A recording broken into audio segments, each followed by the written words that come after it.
നീ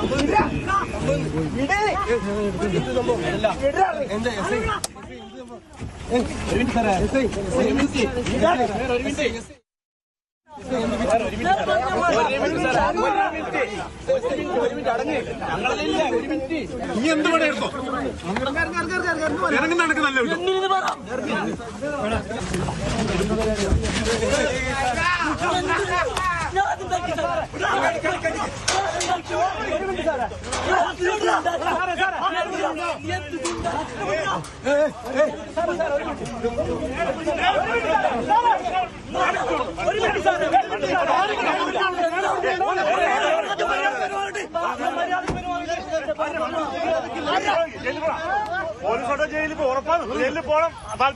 നമസ്കാരം. സ്പോട്ട് ലൈവിലേക്ക് സ്വാഗതം. കാസർഗോഡ് ബേക്കലിൽ ഓപ്പറേഷൻ തൂഫാൻ പ്രചാരണ പരിപാടിയുടെ ഭാഗമായി യുവാക്കൾ സംഘടിപ്പിച്ച കാർ റാലിക്കിടെ പോലീസുമായി ഉണ്ടായ ഏറ്റുമുട്ടലിന്റെ ദൃശ്യങ്ങളാണ് ഇപ്പോൾ കണ്ടത്. കാർ റാലി നടത്തിയതിന്റെ പേരിൽ എന്തിനാണ് പോലീസ് യുവാക്കളെ മർദ്ദിച്ചതും കേസെടുത്തതും? യഥാർത്ഥത്തിൽ എന്താണ് അവിടെ സംഭവിച്ചത്? പോലീസ് യുവാക്കളെ ബൂട്ടിട്ട് ചവിട്ടുന്ന ദൃശ്യങ്ങൾ ന്യൂസ് 18 ലഭിച്ചു. ബേക്കൽ പോലീസ് സ്റ്റേഷനിലെ പ്രൊബേഷണൽ SI പ്രിൻസ് ജോണാണ് യുവാക്കളെ ക്രൂരമായി തല്ലിച്ചതച്ചത്. സ്കൂൾ ഗ്രൗണ്ടിൽ അതിക്രമിച്ച് കയറി കാർ റേസിംഗ് നടത്തിയെന്ന പരാതിയെ തുടർന്നാണ് പോലീസ് സ്ഥലത്തെത്തിയത്. നിസ്സാരമായി തീർക്കേണ്ട പ്രശ്നം പോലീസ് പ്രകോപിതമായതോടെ സംഘർഷത്തിൽ കലാശിക്കുകയായിരുന്നു.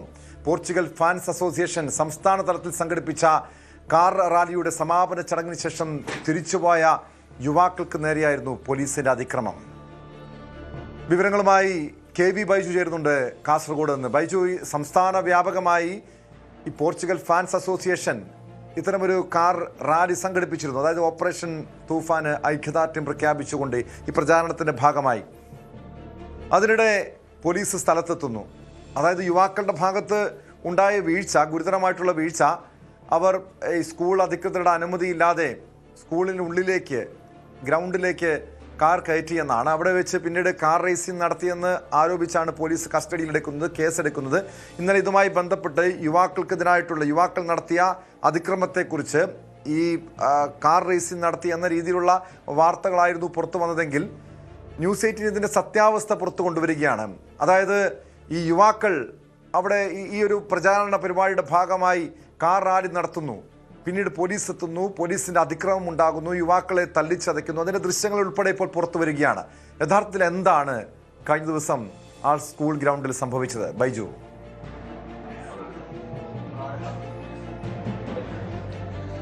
ടോമെ, ചൊവ്വാഴ്ച വൈകിട്ട് 4:30 കൂടിയാണ് ഈ സംഭവം ഉണ്ടാകുന്നത്. അതിനുശേഷം പല തരത്തിലുള്ള വാർത്തകൾ ഇതുമായി ബന്ധപ്പെട്ട് പ്രചരിച്ചിരുന്നു. ഇതിൽ വാസ്തവം, അതായത് സംസ്ഥാന തലത്തിൽ തന്നെ ഒരു പോർച്ചുഗൽ ഫാൻസ് ആണ് ഇത്തരത്തിലൊരു കാർ റാലി സംഘടിപ്പിച്ചത്. അത് 6ഓളം വാഹനങ്ങൾ ഉണ്ടായിരുന്നു. അവർ മിക്ക ജില്ലകളിലും പര്യടനം നടത്തി. കാസർഗോഡ് സമാപനമായിരുന്നു. അങ്ങനെ പൂച്ചക്കാട് എന്ന് പറയുന്ന സ്ഥലത്താണ് ഈ സമാപനം ഉണ്ടായിരുന്നത്. അതായത് ഓപ്പറേഷൻ തൂഫാൻ ആ പരിപാടിക്ക് പിന്തുണ പ്രഖ്യാപിച്ച് അതിൽ ലഘുലഘയൊക്കെ വിതരണം ചെയ്ത് അത്തരത്തിൽ ഒരു പരിപാടിയായിരുന്നു ഇവർ ആവിഷ്കരിച്ചിരുന്നത്. അങ്ങനെ എല്ലാ ജില്ലകളിലും അവർ പോയി. അതിനുശേഷം സമാപനമായിരുന്നു പൂച്ചക്കാട് ഉണ്ടായിരുന്നത്. ഈ പൂച്ചക്കാട് സമാപനമെല്ലാം കഴിഞ്ഞ് ഈ സംഘത്തിന് തിരിച്ച് നാദാപുരം ഭാഗത്തേക്കാണ് പോകേണ്ടത്. നാദാപുരത്തുള്ള ആളുകളും തലശ്ശേരിയുള്ള ആളുകളും അങ്ങനെ ഒരു 6ഓളം ആളുകളാണ് ഇത്തരത്തിൽ fans association, Portugal fans association അവിടെ എത്തുന്നത്. അങ്ങനെ കാസർഗോഡ് സ്വദേശികളായ ഇത്തരത്തിലുള്ള ആളുകളും ഈ പോർച്ചുഗൽ ഫാൻസും ഇതിനോടൊപ്പം ചേർന്നിരുന്നു. അങ്ങനെ ഇവരുടെ വാഹനം തിരിക്കാനായി ഇവർ കയറിയത് അത് തെറ്റായ ഒരു കാര്യമാണ്. പള്ളിക്കര ഗവൺമെന്റ് ഹയർ സെക്കൻഡറി സ്കൂളിന് അകത്തേക്കാണ് അതായത് നമ്മുടെ കാസർഗോഡിലെ ആളുകളാണ് ഈ വാഹനം തിരിക്കാൻ സൗകര്യമുണ്ടെന്ന് പറഞ്ഞ് ഈ വാഹനങ്ങളെല്ലാം ഈ സ്കൂൾ ഗ്രൗണ്ടിലേക്ക് എത്തുന്നത്. സ്കൂൾ ഗ്രൗണ്ട് ആ സമയത്ത് പ്രവൃത്തി സമയമായിരുന്നു. ഗുരുതരമായൊരു തെറ്റ് ആ സമയത്ത് ഇവർ ഭാഗത്തുണ്ടായി എന്നത് ശരിയാണ്. പക്ഷേ ഈ ഇത്തരത്തിൽ ഈ ഒരു ബോധവൽക്കരണ റാലി നടത്തിയവർക്ക് ഇതൊരു സ്കൂളാണെന്ന് അറിഞ്ഞിരുന്നില്ല. മറ്റു വാഹനത്തോടൊപ്പം ഇതിനകത്ത് കയറുന്നു. അങ്ങനെ അതിനകത്ത് കയറിയതിനു ശേഷം കാസർഗോഡ് നിന്നുള്ള ചില സംഘങ്ങൾ, അതായത് സ്കൂളിലെ തന്നെ പൂർവ്വ വിദ്യാർത്ഥികൾ എന്നാണ് HM പറഞ്ഞിരുന്നത്, അവർ ആ ഗ്രൗണ്ടിൽ ഒരു 3 വട്ടം ഈ വാഹനം ഇത്തരത്തിൽ ഓടിക്കുന്ന സാഹചര്യമുണ്ടായി. അങ്ങനെ ആകുമ്പോൾ ഈ HM ഇടപെടുന്നു. HM ഇടപെട്ട് ഇവരോട് സംസാരിക്കുന്നതിനിടയിൽ പെട്ടെന്ന് ഈ രംഗം വഷളാവുകയും അവർ പോലീസിനെ വിളിക്കുകയും ചെയ്യുന്ന സാഹചര്യം ഉണ്ടായത്. പക്ഷേ പോലീസ് എത്തി ഈ പ്രശ്നം നിസ്സാരമായി തീർക്കാവുന്നതിന് പകരം ഈ പ്രൊബേഷണൽ SI വളരെ പ്രകോപിതനായി ഇവരോട് പെരുമാറുന്നതാണ് ആ ദൃശ്യങ്ങളിലുള്ളത്. അതായത് ബൂട്ട്സ് ഇട്ട കാലുകൊണ്ട് ഇവരുടെ നെഞ്ചിന് ചവിട്ടുന്നു, അതോടൊപ്പം മുഖത്തടിക്കുന്നു. അങ്ങനെയുള്ള ദൃശ്യങ്ങളെല്ലാം ഇതിൽ കാണാം. അത്ര ബലമായി, അതായത് വലിയൊരു ആക്രമണം നടന്ന അല്ലെങ്കിൽ ഒരു അത്തരത്തിലുള്ള പ്രതികളോട് കൈകാര്യം ചെയ്യുന്ന രീതിയിലായിരുന്നു പോലീസിന്റെ ഭാഗത്ത് അതിൽ ഉണ്ടായെന്ന് തന്നെ പറയേണ്ടി വരും. ഇവരുടെ ഭാഗത്ത് തെറ്റുണ്ട്. ഒരു സ്കൂളിനകത്ത് ഇത്തരത്തിൽ 6 or 7 കാറുകൾ അകത്ത് കയറ്റിയാൽ അത് കുട്ടികളുടെ ദേഹത്ത് ഉണ്ടാവാൻ വലിയ ദുരന്തമായിരിക്കും ഉണ്ടാവുക. അത് 100% തെറ്റാണ്. പക്ഷെ പോലീസ് ഇതിൽ ഇടപെട്ട രീതി അത് വലിയ തോതിൽ ഇപ്പോൾ പ്രതിഷേധത്തിനിടയാക്കിയിട്ടുണ്ട്. അങ്ങനെ പോലീസ് ഇതിൽ ദൃശ്യങ്ങൾ ശ്രദ്ധിച്ചാൽ നമുക്ക് മനസ്സിലാവും ടോമേ, ഒരു ഇത്തരത്തിലുള്ള ഈ കാർ റേസിനെത്തിയ ഒരാളെ പിടിച്ച് ബലമായി കൊണ്ടുപോകുന്നതിനിടയിൽ ഈ CI കാല് ഇടറി താഴെ വീഴുമ്പോൾ അയാൾ എണീറ്റതിന് ശേഷം ഇയാൾ അടിക്കുകയാണ് ചെയ്യുന്നത്. അത് ഇയാൾ തള്ളിയിട്ട രീതിയിലാണ് അത് വ്യാഖ്യാനിക്കുന്നത്. അയാൾ ചോദിച്ചു എന്തിനാണ് അടിക്കുന്നത്, ഞാനൊന്നും ചെയ്തില്ലോ എന്നും പറയുന്നു. അങ്ങനെയുള്ളൊക്കെ രംഗങ്ങളാണ്. മാത്രമല്ല ഇതിന് ശേഷം നടന്നത് ഔദ്യോഗിക കൃത്യനിർവഹണം തടസ്സപ്പെടുത്തുന്ന ഉൾപ്പെടെ ഗുരുതരമായ വകുപ്പിട്ട് ഇതിൽ 8 പേർക്കെതിരെ കേസെടുത്തു. ഇതിൽ 3 പേരെ റിമാൻഡ് ചെയ്തു. അതായത് വളരെ ഗുരുതരമായ വകുപ്പുകളാണ്. ഈ SI ഈ രംഗം വഷളാവുമെന്ന് മനസ്സിലാക്കിയതുകൊണ്ടാകാം ഇയാൾ ജില്ലാ ആശുപത്രിയിൽ ചികിത്സ തേടി. ഇതിൽ ഇയാൾക്ക് മർദ്ദനമേറ്റുന്ന തരത്തിൽ, ഇയാൾക്ക് വലിയ മർദ്ദനമൊന്നും ഏറ്റിട്ടില്ല. ഇയാളാണ് ഇത്തരത്തിൽ ഇവരെ ആക്രമിക്കുന്ന ദൃശ്യങ്ങൾ കൂടുതലായി പുറത്തു വന്നത്. ഇവരെ ഇത്തരത്തിൽ പിടിച്ചു വലിക്കുന്നതും ബൂട്ട്സ് ഇട്ട് കാലോട് ചവിട്ടുന്ന ഒരു പ്രൊബേഷണൽ SIയുടെ ഭാഗത്തു നിന്നാണ് ഇങ്ങനെ ഉണ്ടായത്. രഹസ്യാന്വേഷണ വിഭാഗത്തിന്റെ ഉദ്യോഗസ്ഥർ അവിടെ ഉണ്ടായിരുന്നു. അവരൊന്നും തന്നെ ഈ ഒരു വീഴ്ച ചൂണ്ടിക്കാട്ടിയിട്ടില്ല. ഇതിൽ ഏറ്റവും കൂടുതൽ വാർത്ത പ്രചരിച്ചത് ഈ ആളുകളെല്ലാം ഇത്തരത്തിൽ സ്കൂളിന്റെ ഗ്രൗണ്ടിൽ ചേസിംഗ് നടത്തി. അങ്ങനെ അവരെ പോലീസ് അറസ്റ്റ് ചെയ്യുന്നതിനിടയിൽ വലിയ പ്രശ്നമുണ്ടായി, പോലീസുമായി എതിർത്തു, അങ്ങനെ സംഘർഷമുണ്ടായിരുന്ന തരത്തിലായിരുന്നു പ്രചരിച്ചിരുന്നെങ്കിൽ അത് മാത്രമല്ല ശരി. ഇവർ സ്കൂളിൽ കയറിയത് വളരെ ഗുരുതരമായി തെറ്റാണ്. നേരത്തെ സൂചിപ്പിച്ചതുപോലെ തന്നെ ഒരു ഗ്രൗണ്ടിൽ കുട്ടികൾ ഉണ്ടായിരുന്നു. എന്തെങ്കിലും ഒരു സംഭവിച്ചാൽ അത് കുട്ടികൾക്ക് വലിയ ദുരന്തമുണ്ടാകുന്ന സ്ഥിതിയാകുമായിരുന്നു. ഈ പുറത്തുനിന്ന് വന്ന ഈ റാലി വന്ന 6ഓളം വാഹനക്കാർക്ക് ഇതൊരു സ്കൂളാണെന്ന് അറിഞ്ഞിരുന്നില്ല. അവർ നാദാപുരവും തലശ്ശേരിയും ഒക്കെയുള്ള ആളുകളായിരുന്നു. പക്ഷെ അവർക്കെതിരെ പോലീസ് കേസെടുത്തിട്ടില്ല. അവരുടെ വാഹനങ്ങളും പിടിച്ചെടുത്തില്ല. അവരെ വിട്ടേക്കുന്ന സാഹചര്യമായത് പോലീസിന്റെ മനസ്സിലായപ്പോൾ ഇതിൽ ഈ സ്കൂളിന് പരാതിയില്ല. നിലവിൽ സ്കൂൾ പരാതി നൽകിയിട്ടില്ല. കാരണം അത് അവർ പറഞ്ഞു ഒത്തുതീർപ്പാക്കി. കാരണം മറ്റു പ്രശ്നങ്ങളും ഉണ്ടായല്ലോ എന്ന് പറഞ്ഞാൽ സ്കൂളിന് പരാതിയില്ല. പോലീസിന്റെ പരാതിയിലാണ് ഇതിൽ കേസെടുത്തിട്ടുള്ളതും ഇവരെ റിമാൻഡ് ചെയ്തിട്ടുള്ളതും. കാരണം പോലീസിനെ ആക്രമിച്ചു എന്ന രീതിയിൽ വലിയ തോതിൽ പോലീസ് അങ്ങോട്ട് പ്രകോപിതരാവുകയും പോലീസ് നേരത്തെ പറഞ്ഞതുപോലെ തന്നെ 6 പോലീസുകാരെത്തിയിട്ടാണ് ഇതിൽ ഒരാളെ പിടിച്ച് വണ്ടിയിൽ കയറ്റുന്നത്. അത്രത്തോളം വലിയ പോലീസിന്റെ ഭാഗത്തും നടപടി ഉണ്ടായിട്ടുണ്ടോ? ഇവർക്കെതിരെ കേസെടുത്തിട്ടുണ്ടോ? എത്ര പേരെയാണ് പ്രതി ചേർത്തിരിക്കുന്നത്? അതോടൊപ്പം മോട്ടോർ വാഹന വകുപ്പിന്റെ ഭാഗത്തുനിന്നും നടപടി ഉണ്ടായിട്ടുണ്ടോ? ഈ മോട്ടോർ വാഹന വകുപ്പിന്റെ അനുമതിയോട് കൂടിയായിരുന്നോ ഈ രീതിയിലുള്ള ഒരു കാർ റാലി നടത്തിയത്? നമുക്ക് കാണാൻ കഴിയും ഇപ്പോൾ നമ്മുടെ സംസ്ഥാന സർക്കാരൊക്കെ ഈ വാഹനങ്ങൾ മോഡിഫൈ ചെയ്യാം, അതിനുള്ള ചില അനുമതിയൊക്കെ നൽകിയെങ്കിൽ പോലും കൃത്യമായ നിർദ്ദേശം നൽകിയിട്ടുണ്ട് എങ്ങനെ മോഡിഫിക്കേഷൻ വേണമെന്ന്. അത് ഈ മോട്ടോർ വാഹന വകുപ്പിൻ്റെ അനുമതിയോട് കൂടി ആണ് മോഡിഫിക്കേഷൻ പാടുള്ളൂ. അത് മറ്റ് സ്റ്റിക്കർ വർക്കുകളോ മറ്റോ ഒക്കെ. പക്ഷേ നമുക്ക് ആ കാറുകളൊക്കെ നോക്കിയാൽ മനസ്സിലാക്കാൻ കഴിയും, ദൃശ്യങ്ങളിൽ നിന്ന് വ്യക്തമായി തന്നെ മനസ്സിലാക്കാൻ കഴിയും. അവിടെ റൊണാൾഡോയുടെ അതോടൊപ്പം പോർച്ചുഗലിൻ്റെയൊക്കെ ചിത്രങ്ങൾ, പോർച്ചുഗലിൻ്റെ പതാകകളൊക്കെ ഈ കാറിൻ്റെ പുറമെ ഒട്ടിച്ചിട്ടുണ്ട്. അങ്ങനെയെങ്കിൽ ഇത് പോലീസിന്റെ ഭാഗത്ത് നിന്ന് മാത്രമാണ് നടപടി ഉണ്ടായിട്ടുള്ളത്. ഇവർ കൃത്യമായൊരു അനുമതിയോട് കൂടിയായിരുന്നു, പോലീസിന്റെ അനുമതി വേണം, മോട്ടോർ വാഹന വകുപ്പിന്റെ അനുമതി വേണം, അത്തരം അനുമതിയോട് കൂടിയായിരുന്നു ഈ കാർ റാലി നടത്തിയത്. ബൈജു,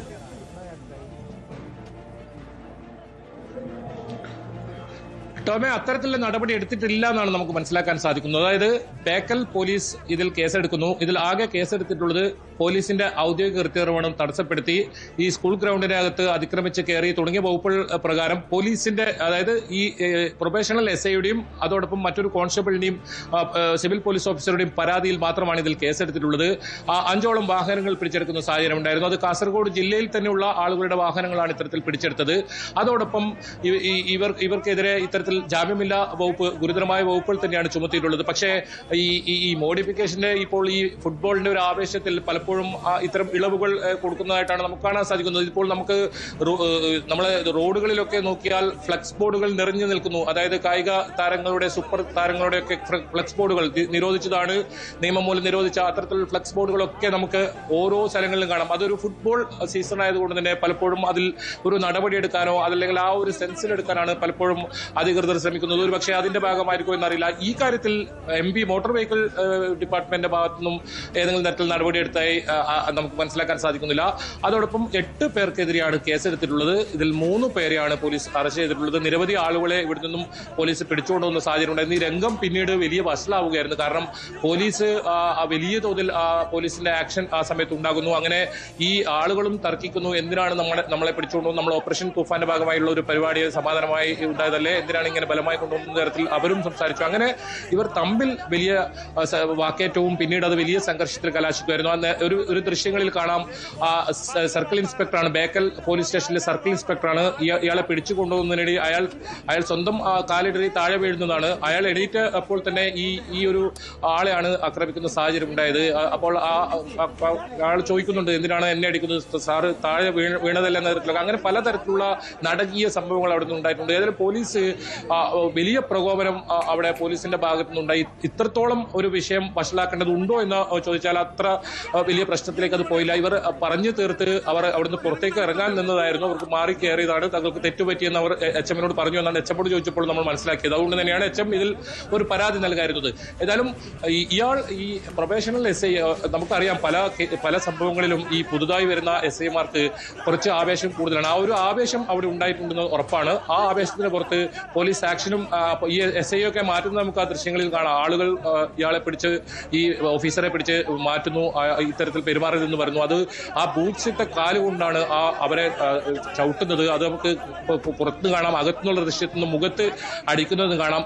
അത്രത്തോളം ഏറ്റവും പോലീസിനെതിരെ ഉയർന്നു വരുന്ന ഒരു ആരോപണം, ഒരു തീവ്രവാദികളെ പിടിച്ചു കൊണ്ടുപോകുന്ന രീതിയിൽ അകാരണമായി മർദ്ദിച്ച് ബലപ്രയോഗത്തോടു കൂടി യുവാക്കളെ പോലീസ് കസ്റ്റഡിയിലെടുക്കുന്നു. അവരുടെ ഭാഗത്ത് വീഴ്ച ഉണ്ടായിട്ടുണ്ട്, അതൊരു വസ്തുതയാണ്.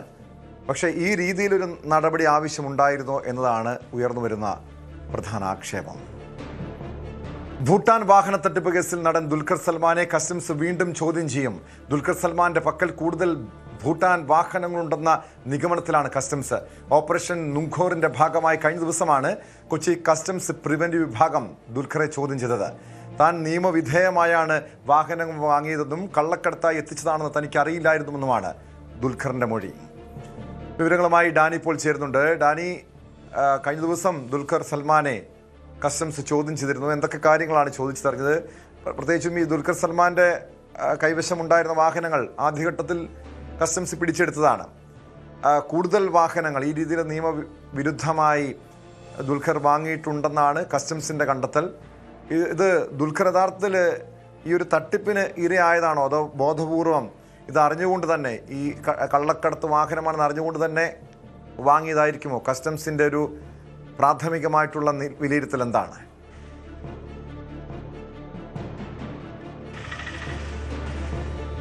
ടോം, ഇക്കാര്യത്തിൽ ഈ ഓപ്പറേഷൻ നുംഖോറിൻ്റെ ഭാഗമായിട്ടാണ് ഇപ്പോൾ ഈ ചോദ്യം ചെയ്യലുമെല്ലാം തന്നെ നടക്കുന്നത്. ഓപ്പറേഷൻ നുംഖോറിൽ ഏതാണ്ട് 50ഓളം വാഹനങ്ങൾ രാജ്യത്തൊട്ടാകെ ഈ രീതിയിൽ കണ്ടെത്തിയിട്ടുണ്ട്. ഇതിൽ ദുൽഖറെ ചോദ്യം ചെയ്യുമ്പോൾ കസ്റ്റംസ് ദുൽഖറിൽ നിന്ന് പിടിച്ചെടുത്തത് 4 വാഹനങ്ങളാണ്. ഈ 4 വാഹനങ്ങളുടെയും ഉടമസ്ഥാവകാശം എങ്ങനെ കൈവന്നു, ഇതെങ്ങനെയാണ് കൈകളിലേക്ക് എത്തിയത് എന്നതടക്കമുള്ള കാര്യങ്ങളാണ് ദുൽഖറിൽ നിന്ന് ചോദിച്ചറിഞ്ഞത്. ദുൽഖർ ഇതിനെ പറയുന്ന മറുപടി, ഇതിൽ താൻ നിയമവിരുദ്ധമായി ഒന്നും തന്നെ ചെയ്തിട്ടില്ല, നിയമവിധേയമായ കാര്യങ്ങൾ മാത്രമാണ് ഈ വാഹനം വാങ്ങുന്നതുമായി ബന്ധപ്പെട്ടുകൊണ്ട് നടത്തിയിട്ടുള്ളൂ. പണമിടപാടും എല്ലാം തന്നെയും ബാങ്ക് വഴിയുള്ള കാര്യങ്ങൾ മാത്രമാണ് നടത്തിയിട്ടുള്ളത്. തന്നോട് ഇവർ പറഞ്ഞത് ഇത് ഇവിടെയുള്ള നിയമവിധേയമായ എല്ലാ ആധികാരിക രേഖകളുമുള്ള വാഹനങ്ങളാണ് എന്നതാണ് പറഞ്ഞത്. ഇതിന് ഇങ്ങനെയൊരു പശ്ചാത്തലമുണ്ടെന്ന്, ഈ വാഹനങ്ങൾ ഇതുവഴി ഈ ഭൂട്ടാൻ വഴിയെല്ലാം തന്നെ കടത്തിക്കൊണ്ടുവന്ന ഈ രീതിയിലുള്ള ഒരു കള്ളക്കടത്ത് വസ്തു എന്ന രീതിയിൽ തന്നെ കൈകാര്യം ചെയ്ത് ഇവിടെ നിയമവിരുദ്ധമായി വിൽപ്പന നടത്തുകയായിരുന്നു എന്ന കാര്യം തനിക്കറിയില്ലായിരുന്നു. അങ്ങനെ ഇവരുമായിട്ട് ആ രീതിയിലുള്ള ബന്ധവും തനിക്കില്ല. മറ്റു പലർക്കും തന്നെ ഇവർ വാഹനങ്ങൾ വിറ്റതായും എല്ലാം തന്നെ അറിവുണ്ട്. അപ്പോൾ ആ രീതിയിലാണ് തൻ്റെ അടുത്തേക്കും വന്നത്. അങ്ങനെയാണ് ഈ വാഹനങ്ങൾ കൈവശപ്പെടുത്തിയതുമെന്നാണ് പറയുന്നത്. മറിച്ച് ഇവരുടെ ഈ വാഹനക്കടത്തിലോ അല്ലെങ്കിൽ അതിനെ പ്രോത്സാഹിപ്പിക്കുന്ന രീതിയിലോ ഒന്നും തന്നെയും തൻ്റെ ഭാഗത്തുനിന്ന് ഉണ്ടായിട്ടില്ല. തനിക്കിത് അറിയില്ലാത്ത കാര്യമായിരുന്നു എന്നാണ് ദുൽഖർ കസ്റ്റംസിനോട് പറഞ്ഞിരിക്കുന്നത്. എന്തായാലും ഇതിൽ കസ്റ്റംസ് ഈ മൊഴികളടക്കമുള്ള കാര്യങ്ങൾ പരിശോധിക്കുന്നുണ്ട്. അതുമാത്രവുമല്ല, ഈ 7ഓളം പേരെയാണ് ഇതുവരെ ഇതുമായി ബന്ധപ്പെട്ടുകൊണ്ട് കസ്റ്റംസ് അറസ്റ്റ് ചെയ്തിട്ടുള്ളത്. അപ്പോൾ അവരിൽ നിന്ന് ലഭിച്ച വിവരങ്ങളുടെ എല്ലാം അടിസ്ഥാനത്തിൽ കൂടുതൽ വാഹനങ്ങൾ ദുൽഖർ വാങ്ങിയിട്ടുണ്ട് എന്ന രീതിയിലാണ് കസ്റ്റംസിന് വിവരം ലഭിച്ചിരിക്കുന്നത്. അപ്പോൾ അതിൽ ഒന്നുകൂടി വിശദീകരണം തേടേണ്ടി വരും. ഈ വാഹനങ്ങൾ ഇപ്പോൾ കൈവശമുള്ള വാഹനങ്ങൾ മാത്രമാണോ, അതോ ദുൽഖർ വാങ്ങിയിട്ട് പിന്നീട് അത് വേറെ ഏതെങ്കിലും രീതിയിലേക്ക് മാറ്റിയിട്ടുണ്ടോ അല്ലെങ്കിൽ ആർക്കെങ്കിലും കൊടുത്തിട്ടുണ്ടോ എന്നതടക്കമുള്ള കാര്യങ്ങൾ പരിശോധിക്കുന്നുണ്ട്. കാരണം ഈ പഴയ വാഹനങ്ങളോടുള്ള ഒരു ഭ്രമം എന്ന് പറയുന്നത് വലിയ രീതിയിൽ ഉള്ള ആളുകൾ ഉണ്ട്. അത് സാമ്പത്തികമായ ഉന്നതിയിലുള്ളവരെല്ലാം തന്നെ ഇത്തരം വാഹനങ്ങൾ പരസ്പരം കൈമാറുകയോ അല്ലെങ്കിൽ വിൽപ്പന നടത്തുകയെല്ലാം തന്നെ അവരൊരു പാഷൻ എന്നുള്ള രീതിയിലെല്ലാം കൊണ്ടു നടക്കുന്ന കാര്യങ്ങളാണ്. അപ്പോൾ തൻ്റെ കൈവശമില്ലാത്തത് മറ്റൊരാൾ വരുമ്പോൾ അങ്ങനെ കൈമാറ്റം ചെയ്യപ്പെടുന്നതെല്ലാം തന്നെ ഇതിലുണ്ടാകാറുണ്ട്. ഈ രീതിയിൽ മാറ്റം ചെയ്യപ്പെട്ടിട്ടുണ്ടോ എന്നതടക്കമുള്ള കാര്യങ്ങൾ കസ്റ്റംസ് പരിശോധിക്കുകയാണ്. എന്തായാലും കൂടുതൽ വാഹനങ്ങൾ ദുൽഖറിലേക്ക് എത്തിയിട്ടുണ്ട്. ഇപ്പോൾ വന്നിരിക്കുന്ന 4 വാഹനങ്ങൾ മാത്രമല്ല, അതിൽ കൂടുതലും വാഹനങ്ങൾ ദുൽഖറിലേക്ക് വന്നിട്ടുണ്ട്. അത് ഏത് രീതിയിലേക്ക് മാറ്റിയിട്ടുണ്ട്, അതിൻ്റെ ഈ ചില കേസുകളിലെല്ലാം തന്നെ ഈ ഉദ്യോഗസ്ഥർ തന്നെ പറയുന്നത് വാഹനങ്ങളുടെ സ്പെയർ പാർട്സ് കിട്ടാതെ സാഹചര്യങ്ങളൊക്കെ ഉണ്ടാകാം. അപ്പോൾ ഈ തീർത്തും മോശമായ കണ്ടീഷനുള്ള വാഹനങ്ങൾ നന്നാക്കിയെടുക്കുന്നതിന് ഈ രീതിയിൽ സ്പെയർ പാർട്സിന് വേണ്ടി ചില വാഹനങ്ങൾ കൈവശപ്പെടുത്തുന്ന രീതികളെല്ലാം ഉണ്ട്. അപ്പോൾ അതെല്ലാം ചെയ്തു കൊടുക്കുന്ന ഏജൻസികളും കാര്യങ്ങളും എല്ലാം തന്നെയുണ്ട്. അപ്പോൾ ഇവരുമായെല്ലാം ബന്ധപ്പെടുത്തിക്കൊണ്ട് ചോദ്യം ചെയ്യലടക്കമുള്ള കാര്യങ്ങൾ വേണം. ഇത് നിരവധിയായ വാഹനങ്ങൾ ഇന്ത്യയിലേക്ക് ഈ രീതിയിലേക്ക് കള്ളക്കടത്തായി എത്തിയിട്ടുണ്ട്. നിരവധി പേരിലൂടെ കൈമറിഞ്ഞെല്ലാമാണ് ഇവിടേക്ക് വന്നിട്ടുള്ളത്. ഇത് കൃത്യമായി നടത്തുന്ന ഡീലർമാരുണ്ട്, അതിൻ്റെ ഏജൻറ്റുമാരുണ്ട്. അവർ തങ്ങളുടെ ക്ലയൻറ്റുകളെ കണ്ടെത്തിക്കൊണ്ട് വിൽപ്പന നടത്തുകയാണ്. കൂടുതലും ഇത് സിനിമാ മേഖലയിൽ നിന്നുള്ളവരും ബിസിനസ് മേഖലയിൽ നിന്നുള്ളവരുമാണ് ഈ രീതിയിലുള്ള ഇത്തരം കാറുകളോട്, ഒരു വിൻറ്റേജ് ലുക്കുള്ള കാറുകളോടെല്ലാം തന്നെ കൂടുതൽ ഭ്രമമുള്ളവരായിട്ടുള്ളത്. കാരണം കൂടുതൽ പണം ഇതിനു വേണ്ടി ചെലവഴിക്കേണ്ടി വരുന്നു. അവരുടെ ഒരു ആഗ്രഹങ്ങൾ അവർ ആ രീതിയിലുള്ള കാര്യങ്ങൾക്ക് കൂടുതൽ പണം ഈടാക്കേണ്ടി വരുന്ന ഒരവസ്ഥയെല്ലാം ഉണ്ട്. അപ്പോൾ ഇതെല്ലാം ഇത്തരം ഇടനിലക്കാർ ചൂഷണം ചെയ്തിട്ടുണ്ട് എന്നതടക്കം കസ്റ്റംസിന് സംശയങ്ങളുണ്ട്. അപ്പോൾ ഇതിൽ കൂടുതൽ വിശദീകരണങ്ങൾ വേണ്ടി വരും. ദുൽഖറിനെ രണ്ടാമതും ചോദ്യം ചെയ്യേണ്ടി വരുന്നൊരു ഘട്ടം ഇവിടെയാണ്. കൂടുതൽ വാഹനങ്ങൾ ദുൽഖറിലേക്ക് എത്തിയിട്ടുണ്ട് എന്നതടക്കമുള്ള കാര്യങ്ങൾ കസ്റ്റംസിന് ഏതാണ്ട് ഉറപ്പിച്ചിട്ടുണ്ട്. അപ്പോൾ അത്തരം കാര്യങ്ങൾ കൂടുതൽ വിശദീകരണം വേണ്ടി വരുമെന്നതാണ് കസ്റ്റംസ് ഉദ്യോഗസ്ഥരുടെ നിലപാട്. ഒപ്പം ഇന്നലെ നൽകിയ മൊഴികൾ, കഴിഞ്ഞ ദിവസമാണ് ദുൽഖറിനെ കസ്റ്റംസ് പ്രിവൻറ്റീവ് ഓഫീസിലേക്ക് വിളിച്ചു വരുത്തിയത്. കമ്മീഷണറുടെ നേതൃത്വത്തിൽ തന്നെയായിരുന്നു ചോദ്യം ചെയ്യൽ നടന്നത്. വൈകിട്ട് 5:30 എത്തിയ ദുൽഖർ ഏതാണ്ട് 1 മണിക്കൂറിലധികം സമയമാണ് ചോദ്യം ചെയ്യലിനായിട്ട് ഇവിടെ ഉണ്ടായിരുന്നത്. അപ്പോൾ ഇതിനുശേഷം ലഭിച്ച മൊഴികൾ, അതോടൊപ്പം നേരത്തെ ദുൽഖറിൻ്റെ വാഹനവുമായി ബന്ധപ്പെട്ടുകൊണ്ട് കസ്റ്റംസ് അന്വേഷിച്ച് കണ്ടെത്തിയ കാര്യങ്ങൾ ഇതെല്ലാം തന്നെ പരിശോധിക്കുന്നുണ്ട്. നേരത്തെ 4 വാഹനങ്ങൾ പിടിച്ചെടുത്തപ്പോൾ അത് വിട്ടുകിട്ടാൻ വേണ്ടി ഹൈക്കോടതിയിൽ വരെ എത്തിയ ആളാണ് ദുൽഖർ. അപ്പോൾ അത്തരം കാര്യങ്ങൾ കൂടി ഇതിനിടയിലുണ്ട്. ഏതായാലും വാഹനങ്ങളുടെ മുഴുവനായ വിവരങ്ങൾ നൽകണമെന്ന് കസ്റ്റംസ് ആവശ്യപ്പെട്ടിട്ടുണ്ട്. ചെന്നൈയിലടക്കമുള്ള ദുൽഖറിൻ്റെ ഗ്യാരേജുകളിൽ പരിശോധന നടത്തണമെന്ന രീതിയിലാണ് കസ്റ്റംസ് നിൽക്കുന്നത്. അത്തരക്കാരിലേക്ക്, കാരണം ഇതിൽ ഇടനില നിന്നവരിലേക്കെല്ലാം തന്നെ കൂടുതൽ പരിശോധനകളിലേക്ക് നേരത്തെ ദുൽഖറിനൊപ്പം സിനിമാ മേഖലയിൽ അമിത് ചക്കാലക്കൽ, യുവനടന അമിത് ചക്കാലക്കലും ഈ ഭൂട്ടാൻ കാർ തട്ടിപ്പ് കേസിൽ, കാർ കള്ളക്കടത്ത് കേസിൽ അമിതിൻ്റെ വാഹനവും പിടിച്ചെടുത്തതായിരുന്നു. അമിതും സംശയനിഴലിലായതായിരുന്നു. ആ രീതിയിലൊരു അന്വേഷണം അമിതിലേക്ക് നീങ്ങുന്നുണ്ടോ? അതായത് ദുൽഖറിനെ കൂടാതെ കൂടുതൽ ചലച്ചിത്ര താരങ്ങളിലേക്കും അന്വേഷണം നീങ്ങുന്നുണ്ടോ?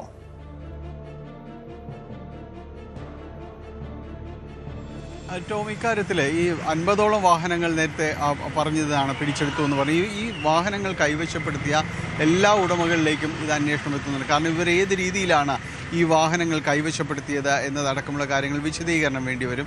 അമിത് ചക്കാലക്കൽ നേരത്തെയും കസ്റ്റംസിന് മുൻപാകെ പലതവണ ഹാജരാകുകയും തൻ്റെ പക്കലുള്ള വാഹനങ്ങളുടെ വിശദാംശങ്ങൾ കസ്റ്റംസിന് സമർപ്പിക്കുകയും താൻ ചില വാഹനങ്ങൾ മോഡിഫൈ ചെയ്ത് കൊടുക്കുന്നതിൽ അതിൽ പലരുടെയും വാഹനങ്ങൾ, അത് തൻ്റെ ഒരു ഇഷ്ടം, നേരത്തെ പറഞ്ഞതുപോലെ ചിലരുടെ പാഷൻ, അതിൻ്റെ ഭാഗമായിട്ട് തൻ്റെയും ഇഷ്ടം ഇത്തരം മോഡിഫിക്കേഷൻ കാര്യങ്ങളിലായിരുന്നു. അതിനുള്ള ഗ്യാരേജുകളുണ്ട്. അപ്പോൾ അവർക്ക് ചില വാഹനങ്ങൾ കൈമാറിയിട്ടുണ്ട്. അതിൻ്റെ വിശദാംശങ്ങളും എല്ലാം തന്നെ അമിത് ചക്കാലക്കൽ നേരത്തെ തന്നെ കസ്റ്റംസിൽ സമർപ്പിക്കുകയും അവരുടെ പലതവണ അവർ വിളിച്ചു വരുത്തി ഇതിൻ്റെ വിശദാംശങ്ങൾ ശേഖരിച്ചിട്ടുള്ളതുമാണ്. ഏതായാലും ഇക്കാര്യത്തിൽ ദുൽഖറിലേക്ക് കടന്നിട്ടുള്ളത് ഇപ്പോഴാണ്. ഇനിയിപ്പോൾ മൊഴികളുടെ അടിസ്ഥാനത്തിൽ ഏതെങ്കിലും വാഹനം അമിത് ചക്കാലക്കൽ വഴി ഗ്യാരേജിൽ എത്തിയിട്ടുണ്ടോ എന്നതടക്കമുള്ള കാര്യങ്ങൾ പരിശോധിക്കുകയും വേണ്ടി വന്നാൽ വിളിച്ചു വരുത്തുകയും എല്ലാം തന്നെ ചെയ്യും. ഏതായാലും ഈ 50 വാഹനങ്ങളുടെയും ഉടമകളെ സംബന്ധിച്ചും അവർ എങ്ങനെയാണ് ഇവർക്ക് ഈ വാഹനങ്ങൾ അവരുടെ കൈവശത്ത് അവരിലേക്ക് എത്തിയത് എന്നത് സംബന്ധിയായ കാര്യങ്ങളിലും ചോദ്യം ചെയ്യലുകളുണ്ടാകും. ദുൽഖർ സൽമാനെയും ഈ കാര്യത്തിൽ വിശദീകരണം വിശദീകരണം തൃപ്തികരമല്ല എങ്കിൽ, കൂടുതൽ കാര്യങ്ങൾ അറിയേണ്ടതെങ്കിൽ വീണ്ടും വിളിച്ചു വരുത്താൻ തന്നെയാണ് കസ്റ്റംസിൻ്റെ തീരുമാനം. യെസ്, വ്യക്തമാണ്. ഡാനി പോളാണ് വിവരങ്ങൾ നൽകിയത്. കുംഭമേളയിലെ വൈറൽ താരവും ഫർമാൻ എന്ന യുവാവും തമ്മിലുള്ള വിവാഹം വലിയ രീതിയിൽ വിവാദമായതാണ്. അത് ദേശീയ തലത്തിൽ തന്നെ അവിടുത്തെ മാധ്യമങ്ങളടക്കം ചർച്ച ചെയ്തു. പിന്നീട് കേസായി, പ്രശ്നങ്ങളായി. ആ വൈറൽ താരം പ്രായപൂർത്തിയായില്ല എന്നുൾപ്പെടെയുള്ള വിഷയങ്ങൾ ചൂണ്ടിക്കാണിച്ചുകൊണ്ട് ഇയാൾക്കെതിരെ പോക്സോ കേസ് വരെ എടുത്താണ് ഈ ഫർമാനെതിരെ. ഏറ്റവും ഒടുവിൽ ഇവരെ തേടി മധ്യപ്രദേശ് പോലീസ് എത്തിയിരുന്നു. ഇവരെ പിടികൂടാൻ വേണ്ടിയുള്ള നീക്കങ്ങളൊക്കെ നടത്തിയിരുന്നു. അതിനിടെ ഈ രണ്ടുപേരും, ഈ ദമ്പതികൾ എവിടെയുണ്ടെന്ന് സംബന്ധിച്ച് ഇപ്പോഴും വ്യക്തതയില്ല. അതിനിടെ ന്യൂസ് 8 മുന്നിൽ ഒരു വെളിപ്പെടുത്തലുമായി അവർ എത്തിയിട്ടുണ്ട്. അതായത് തങ്ങൾക്ക് വധഭീഷണി ഉണ്ടെന്നാണ് കുംഭമേള വൈറൽ താരവും ഭർത്താവ് ഫർമാനും ന്യൂസ് 8 പറഞ്ഞത്. നേരെ കണ്ടാൽ വെടിവെച്ച് കൊല്ലുമെന്നാണ് ഭീഷണി. തങ്ങൾ കേരളത്തിലായതുകൊണ്ടാണ് സുരക്ഷിതരായിരിക്കുന്നതെന്നും കേരളത്തിൽ തന്നെ തുടർന്നും താമസിക്കാനാണ് ഉദ്ദേശിക്കുന്നതെന്നും ഇരുവരും വ്യക്തമാക്കി. जी, बहुत ज़्यादा खतरा है। मध्य प्रदेश की पुलिस हमको खबर मिली है, इनकाउंटर करने का बोल रही है, गोली मारने का, मार डालेंगे, करेंगे, ऐसी खबरें आ रही है। मुझे मैसेज भी आया, ऐसे मोबाइल में मैसेज भी आ रहे मारने का। ये बाहर से भी हमको खबरें आई, तो हम बहुत ज़्यादा डरे हुए, डर के मारे खाना खाने के लिए भी बाहर नहीं जाते। इतना ज़्यादा डर लगता है कि कोई मार देगा। मैम, ये मैसेज तो हमें पता नहीं, लगातार इनके मैसेज नहीं, बहुत सारे लोग मैसेज आ रहे हैं, किन किन को ये करने, किस किस को देखे, इंस्टाग्राम पे आ रहे मार देंगे, मध्य प्रदेश आए तो काट देंगे, लफ्ज याद है ऐसा। लेकिन ऐसा कोई लफ्ज याद नहीं है। हम दोनों 18 के ऊपर है, हमारी मर्जी है शादी वगैरह भी नहीं है कि अच्छा वकील कर सके, एडवोकेट कर सके, पैसे भी नहीं है, कुछ भी नहीं। जो मेरे कुछ सॉन्ग वगैरह कुछ छोटा मोटा काम किया था, वो सारे पैसे भी मेरी फैमिली ने रख लिए। അതേസമയം കേസിൽ ഭർത്താവ് ഫർമാന് ഹൈക്കോടതിയിൽ നിന്നും തിരിച്ചടി. മധ്യപ്രദേശ് ഹൈക്കോടതിയെ സമീപിക്കാൻ 2 ആഴ്ച സാവകാശം വേണമെന്ന ആവശ്യം കേരള ഹൈക്കോടതി തള്ളി. സിംഗിൾ ബെഞ്ചിൻ്റെതാണ് നടപടി. ആജ്ഞ രവീന്ദ്രൻ ചേരുന്നുണ്ട്. ആജ്ഞ, രണ്ടുപേരും പറയുന്നത് അവർക്ക് വധഭീഷണി ഉണ്ടെന്നാണ്. കാരണം അവരുടെ സ്വന്തം നാട്ടിലേക്ക് പോയി കഴിഞ്ഞാൽ അവിടെ വലിയ പ്രശ്നങ്ങൾ ഇതുമായി ബന്ധപ്പെട്ട് നിലനിൽക്കുന്നുണ്ട്. ഇവിടെ ലവ് ജിഹാദിൻ്റെ ഭാഗമായിട്ടുള്ള വിവാഹമാണ് ഇതെന്നായിരുന്നു പ്രധാനപ്പെട്ട ആരോപണം. ഇത് വലിയ രാഷ്ട്രീയ വിവാദമായതാണ്. മധ്യപ്രദേശിൽ ഈ വിഷയം ആളിക്കത്തുന്നുണ്ട്. ഇപ്പോഴും പ്രശ്നം കെട്ടടങ്ങിയിട്ടില്ല. അതിനിടെയാണ് ഈ രീതിയിൽ രണ്ടുപേർക്കും വധഭീഷണി ഉണ്ടെന്ന വിവരം കൂടി പുറത്തു വരുന്നത്. ആരുടെ ഭാഗത്തു നിന്നാണ് ഇത്തരം ഒരു ഭീഷണി സന്ദേശം എത്തിയിരിക്കുന്നത്?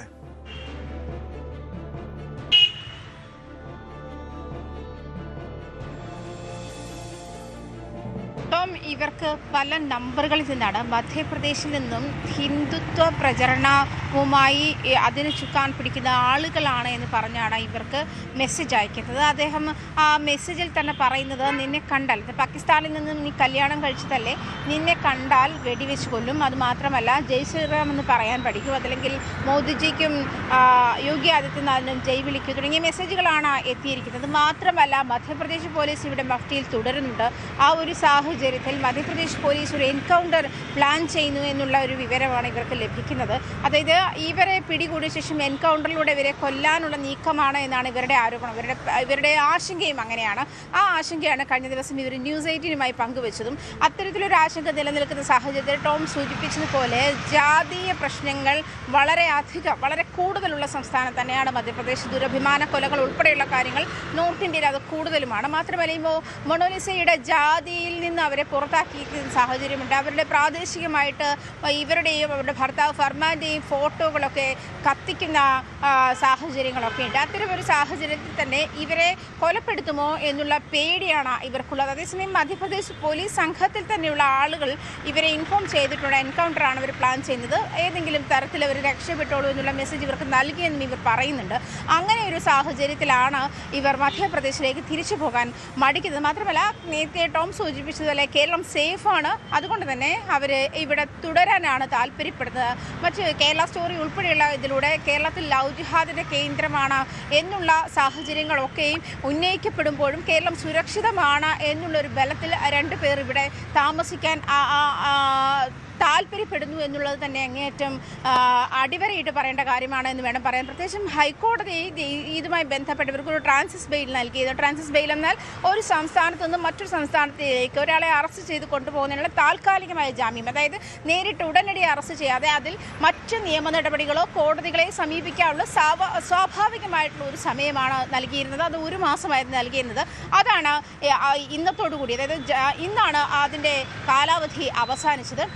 ഇന്നലെയാണ് അവർ വീണ്ടും ഈ ഫർമാൻ കോടതിയെ സമീപിച്ചത്. അതായത് 2 ആഴ്ചത്തെ സമയം കൂടി നൽകണം, മധ്യപ്രദേശ് ഹൈക്കോടതിയെ സമീപിക്കാൻ 2 ആഴ്ചത്തെ സമയം കൂടി നൽകണമെന്ന ആവശ്യം ഉന്നയിച്ച് ഇന്നലെയാണ് ഹൈക്കോടതിയിൽ ആ ഹർജി പരിഗണിച്ചത്. അതിന് ഇന്ന് വിധി പറയാൻ മാറ്റിവെച്ചിരിക്കുകയായിരുന്നു. അങ്ങനെ ആ ഹർജി തള്ളുന്ന ഒരു സാഹചര്യത്തിൽ തന്നെയാണ് ഹൈക്കോടതി പോയിരിക്കുന്നത്. അത് ഫർമാന് തിരിച്ചടിയാകുന്ന ഒരു സാഹചര്യം തന്നെയാണ്. പ്രത്യേകിച്ചും മധ്യപ്രദേശ് പോക്സോ കോടതിയിൽ ഫർമാൻ മുൻകൂർ ജാമ്യാപേക്ഷ നൽകിയിരുന്നു. ആ മുൻകൂർ ജാമ്യാപേക്ഷയും കഴിഞ്ഞ ദിവസം തള്ളിയിരുന്നു.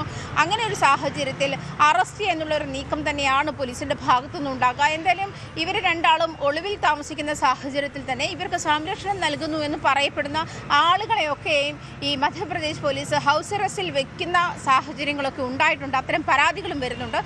അങ്ങനെ അതായത് മധ്യപ്രദേശ് പോലീസിന് കേരളത്തിൻ്റെ പരിധിയിൽ അങ്ങനെ ഒരാളെ ഹൗസ് അറസ്റ്റിൽ വെക്കാനോ മറ്റു പരാതികളൊന്നുമില്ലാതെ ഹൗസ് അറസ്റ്റ് വെക്കാനോ ഉള്ള നടപടിക്രമങ്ങളോ നിയമങ്ങളോ ഇല്ലാതിരിക്കുന്ന പരിധികളോ ഇല്ലാതിരിക്കുന്ന സാഹചര്യത്തിലാണ് അത്തരം നീക്കങ്ങളും മധ്യപ്രദേശ് പോലീസിന്റെ ഭാഗത്തുനിന്നും ഉണ്ടാകുന്നത്. എന്തായാലും ഈ 2 പേരും വലിയ ആശങ്കയിലാണ്. അവരുടെ ജീവൻ അപകടത്തിലാണ് എന്നുള്ള ഒരു സാഹചര്യമാണ് അവർ വ്യക്തമാക്കുന്നത്.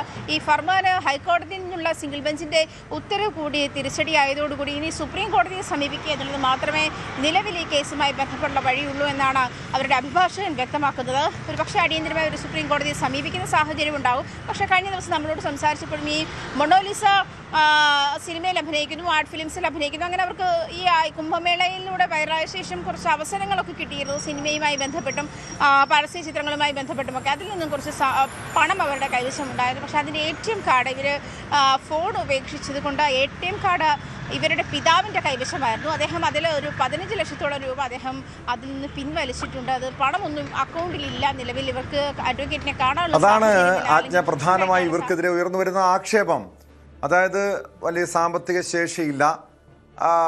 പിന്നെ എങ്ങനെയാണ് ഇവരിപ്പം മുന്നോട്ട് പോകുന്നത്? ഇവരുടെ ഈ കേസും മറ്റു നടപടികളും നടത്തുന്നത്, അതിന് പണം ചെലവഴിക്കുന്നത് ആരാണ്? ഇവർക്ക് സംരക്ഷണം നൽകുന്നത് ആരാണ്? അതിന് പിന്നിൽ ബാഹ്യശക്തികളുണ്ടോ? അത്തരം ചില ആരോപണങ്ങളൊക്കെ ഉയർന്നു വരുന്നുണ്ടല്ലോ.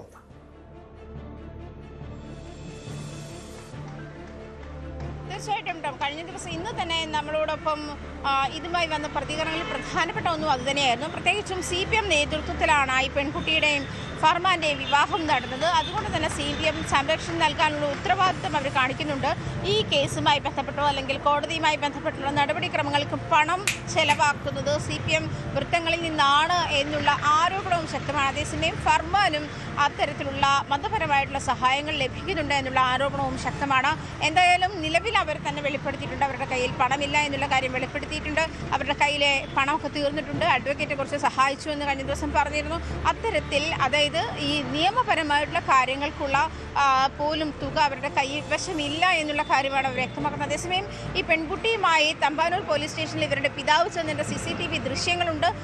ഈ ഫർമാൻ തന്നെ പറയുന്നുണ്ട്, പിതാവ് നാട്ടിൽ പോയ ശേഷമാണ് പിന്നീട് തട്ടിക്കൊണ്ടുപോയി, പെൺകുട്ടി മൈനറാണ് തുടങ്ങിയ കാര്യങ്ങളൊക്കെ വ്യക്തത വെളിപ്പെടുത്തിക്കൊണ്ട് പിതാവ് തന്നെ പരാതി നൽകുന്നത്. മാത്രമല്ല ഈ പെൺകുട്ടിയുടെ അനിയൻ, അവന് 17 വയസ്സായി, അവൻ്റെ ഈ ഹോസ്പിറ്റൽ റെക്കോർഡ്സ് വെച്ചിട്ടാണ് ഈ വ്യാജരേഖകൾ ഉണ്ടാക്കിയിരിക്കുന്നത്. അനിയനും ഇവരും അനിയൻ 17 വയസ്സ് കഴിഞ്ഞു. മൊണോലിസയുടെ പേര് വോട്ടേഴ്സ് ലിസ്റ്റിലുണ്ട്. അതുപോലെ ആധാർ കാർഡുമായി ബന്ധപ്പെട്ടുള്ള രേഖകൾ, അവരുടെ സ്കൂൾ സർട്ടിഫിക്കറ്റ് തുടങ്ങിയ കാര്യങ്ങളൊക്കെയും ഹാജരാക്കിയിട്ടും ഇതുമായി ബന്ധപ്പെട്ട് ഇപ്പോഴും മൈനറാണ് എന്നുള്ള വാദം നിലനിൽക്കുന്നത് എങ്ങനെയാണ് മനസ്സിലാകുന്നില്ല എന്നുള്ളതാണ്. ഇതിൽ ഒരു പൊളിറ്റിക്കൽ ഇൻഫ്ലുവൻസ് ഉണ്ട് എന്നുള്ള വാദമാണ് നിലനിൽക്കുന്നത്. എന്തായാലും രാഷ്ട്രീയപരമായി ഈ കേസിനെ അല്ലെങ്കിൽ ജാതീയമായി കേസിനെ മാറ്റുന്നു, മതപരമായി കേസിനെ മാറ്റുന്നു എന്നുള്ളതാണ് പ്രധാനപ്പെട്ട കാര്യം. ഇവർ വൈറൽ താരമായിരുന്നില്ല എങ്കിൽ ഒരു പക്ഷേ ആരും അറിയപ്പെടാതെ പോകുന്ന ഒരു വിവാഹമായി ഇത് മാറുമായിരുന്നു. അതേസമയം മൊണോലിസ വൈറലായത് കുംഭമേളയിലൂടെയാണ്. അതുകൊണ്ട് അതിന് ഈ പെൺകുട്ടിക്കൊരു ഹിന്ദുത്വ മുഖമുണ്ട് എന്നുള്ള തരത്തിലുള്ള ആരോപണങ്ങളും, അതുമാത്രമല്ല ഫർമാൻ ഇത്തരത്തിൽ ലവ് ജിഹാദിന്റെ ഭാഗമായിട്ടാണ് ഇവരെ തമ്മിൽ ഇൻസ്റ്റഗ്രാമിലൂടെ പരിചയപ്പെട്ടതാണ്. അങ്ങനെ ഫർമാൻ ഇത്തരത്തിൽ ലവ് ജിഹാദിന്റെ ഭാഗമായിട്ടാണ് ഇവരെ വിവാഹം കഴിച്ചത് തുടങ്ങിയ കാര്യങ്ങളും ആരോപണങ്ങളും ഒക്കെ അങ്ങോട്ടും ഇങ്ങോട്ടുമുണ്ട്. എന്തായാലും രണ്ടുപേരുടെ ജീവിതമാണ്. പക്ഷേ ഇവിടെ നിന്ന് കൊണ്ടുപോയാൽ അല്ലെങ്കിൽ ഇവർക്ക് കേരളം വിടേണ്ടി വന്ന സാഹചര്യം ഉണ്ടായാൽ മധ്യപ്രദേശ് പോലീസ് അറസ്റ്റ് ചെയ്താൽ തങ്ങൾ ജീവനോടെ ഉണ്ടാവില്ല എന്നുള്ള ആശങ്ക രണ്ടുപേരും ഷെയർ ചെയ്യുന്നുണ്ട്. അതുമാത്രമല്ല ഇവരുടെ പ്രാദേശികമായി ഇവർക്ക് ജാതീയമായിട്ടുള്ള ഒരു പക്ഷേ ഈ ഫർമാനും പെൺകുട്ടിയെ മനസ്സിലാക്കേണ്ടത് ഈ രാജ്യത്ത് നിയമവ്യവസ്ഥയുണ്ട്, അതിന് വിധേയപ്പെട്ട് തന്നെ നിൽക്കണം. കാരണം അവർ പേടിക്കേണ്ട കാര്യമുണ്ടോ? നിയമപരമായിട്ടാണ് വിവാഹം കഴിച്ചതെങ്കിൽ ആ പെൺകുട്ടി പ്രായപൂർത്തിയായിട്ടുണ്ടെങ്കിൽ മറ്റ് നിയമപ്രശ്നങ്ങളൊന്നുമില്ല. അതിനപ്പുറം കള്ളത്തരം കാണിച്ചിട്ടുണ്ടെങ്കിൽ പേടിക്കണം, നിയമത്തെ പേടിക്കണം. അതല്ലെങ്കിൽ അവർ നിയമത്തിന് മുന്നിൽ ഹാജരാകണം, നിയമ നടപടികളുമായി മുന്നോട്ട് പോകാം. അത് കേരളത്തിൽ മാത്രമല്ല, മധ്യപ്രദേശിലും അതല്ലെങ്കിൽ മറ്റ് മേൽക്കോടതികളുണ്ട്. ആ രീതിയിൽ മുന്നോട്ട് പോകേണ്ടതാണ്. പക്ഷെ എന്തായാലും അവർ ഇപ്പോൾ ഉന്നയിക്കുന്ന വിഷയം ഏറെ ഗൗരവമുള്ളതാണ്. ചില മത തീവ്രവാദ അല്ലെങ്കിൽ മതവർഗീയ ശക്തികളുടെ ഭാഗത്തുനിന്ന് അവർക്ക് നേരെ ആക്രമണം ഉണ്ടാകുന്നുണ്ട്, ഭീഷണി ഉണ്ടാകുന്നുണ്ട് എന്നാണ് ഇരുവരും ന്യൂസ് 18നോട് വെളിപ്പെടുത്തിയത്. ടിനി ടോമിനെതിരായ അൻസിബിയുടെ പരാതിയിൽ FIR വിവരങ്ങൾ പുറത്ത്. വാർത്തയിലേക്ക് എത്താം ഇടവേള കഴിഞ്ഞ്.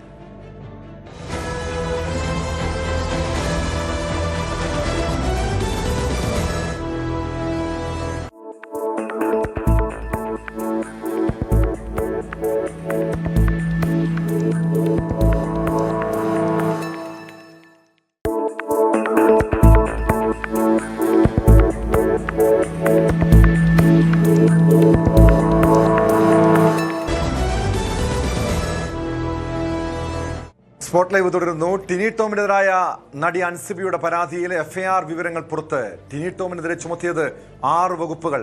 മതം പറഞ്ഞ് അധിക്ഷേപിക്കുക, സ്ത്രീകൾക്ക് നേരെയുള്ള വാക്കാലുള്ള അധിക്ഷേപം, ലൈംഗിക പരാമർശങ്ങൾ എന്നിവയ്ക്കെതിരായ വകുപ്പുകളാണ് ചുമത്തിയിരിക്കുന്നത്. അൻസിബയെ ജിഹാദിയെന്നും മത തീവ്രവാദിയെന്നും വിളിച്ച് അധിക്ഷേപിച്ചെന്നും FIRലുണ്ട്. നവമി ദിനേശ് ചേരുന്ന വിവരങ്ങളുമായി.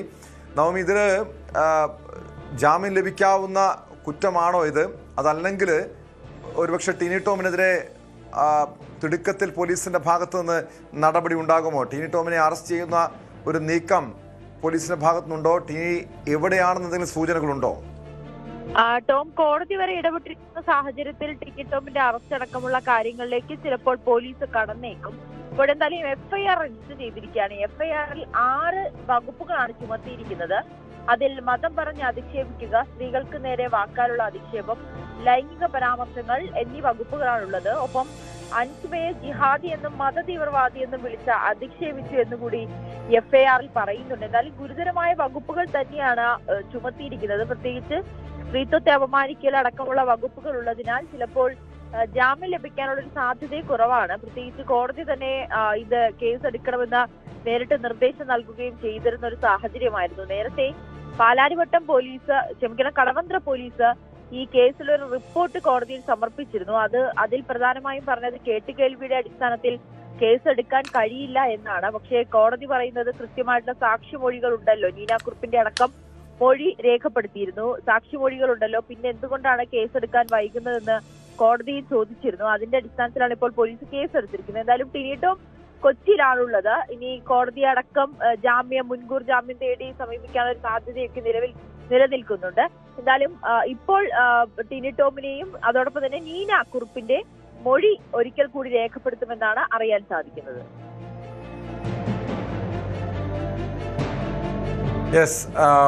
എന്തായാലും പോലീസ് ഇതുമായി ബന്ധപ്പെട്ട് നൽകുന്ന വിവരം എന്താണ്? ഇനി അറസ്റ്റിനപ്പുറം മറ്റ് നടപടികളൊന്നുമില്ലല്ലോ. കാരണം പോലീസ് കോടതി തന്നെ നേരിട്ട് ഇടപെട്ട കേസാണ്. ഇനി ഈ കേസിൽ നിന്നും അത്ര വേഗം രക്ഷപ്പെടുക ടിനി ടോമിന് എളുപ്പമുള്ള കാര്യമല്ല. ഒരുപക്ഷെ അറസ്റ്റ് ഒഴിവാക്കാൻ മുൻകൂർ ജാമ്യാപേക്ഷയുമായി ടിനി കോടതിയെ സമീപിച്ചിട്ടുണ്ടോ? അതുമായി ബന്ധപ്പെട്ട എന്തെങ്കിലും വിവരങ്ങൾ ലഭ്യമാണോ?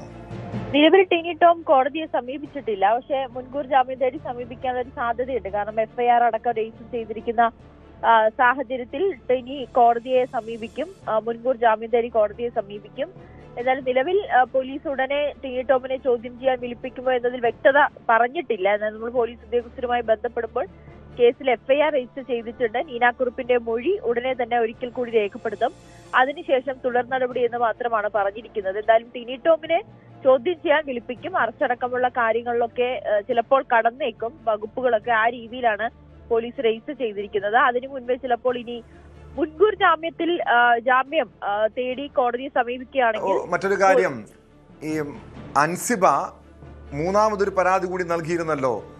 ശ്വേതാ മേനോനും ലക്ഷ്മിപ്രിയയ്ക്കുമെതിരെ സമൂഹ മാധ്യമങ്ങളിലൂടെ വ്യക്തിപരമായി അധിക്ഷേപിച്ചു എന്ന് ചൂണ്ടിക്കാട്ടിയ ആ വിഷയത്തിൽ പോലീസിന്റെ ഭാഗത്തു നിന്ന് നടപടി ഉണ്ടായിട്ടുണ്ട്. പോലീസിന്റെ റിപ്പോർട്ട്, പോലീസിന്റെ ഒരു വിലയിരുത്തൽ എന്താണ്? കേസോ മറ്റോ നടപടികളോ പോലീസിന്റെ ഭാഗത്തു നിന്നുണ്ടാകുമോ അൻസിബയുടെ മൂന്നാമത്തെ പരാതി? ടോം, നിലവിൽ പോലീസ് അതിൽ നടപടി എടുക്കാത്തതിനെ തുടർന്ന് ശ്വേതാ മേനോനും ലക്ഷ്മിപ്രിയയ്ക്കെതിരെയും കോടതിയെ സമീപിച്ചിരിക്കുകയാണ് അൻസിബ. കോടതി ഇതിൽ അന്വേഷണ സംഘത്തിനോട്, പാലാരിവട്ടം പോലീസിനോട് റിപ്പോർട്ട് ആവശ്യപ്പെട്ടിട്ടുണ്ട്. ഇതെന്താണ്, ഇതിൽ കേസെടുക്കാൻ വൈകുന്നത് എന്താണ് ഈ കുട്ടിയുടെ പരാതിയുടെ കാര്യങ്ങളൊക്കെ വിശദീകരിച്ചുകൊണ്ട് റിപ്പോർട്ട് സമർപ്പിക്കുവാനായി കോടതി പോലീസിനോട് നിർദ്ദേശം നൽകിയിട്ടുണ്ട്. ഒപ്പം ശ്വേതാ മേനോന്റെ ഗൂഢാലോചനയിലടക്കം വിശദമായിട്ടുള്ളൊരു അന്വേഷണം വേണമെന്നാണ് കോടതി ആവശ്യപ്പെട്ടിരിക്കുന്നത്. അങ്ങനെയാണെങ്കിൽ കോടതിയുടെ നിർദ്ദേശത്തെ തുടർന്ന് ഇതിലൊരു പ്രാഥമിക അന്വേഷണം നടത്തിയതിനു ശേഷം കോടതിയിൽ റിപ്പോർട്ട് സമർപ്പിക്കാനായിരിക്കും പാലാരിവട്ടം പോലീസ് തീരുമാനിച്ചിരിക്കുക.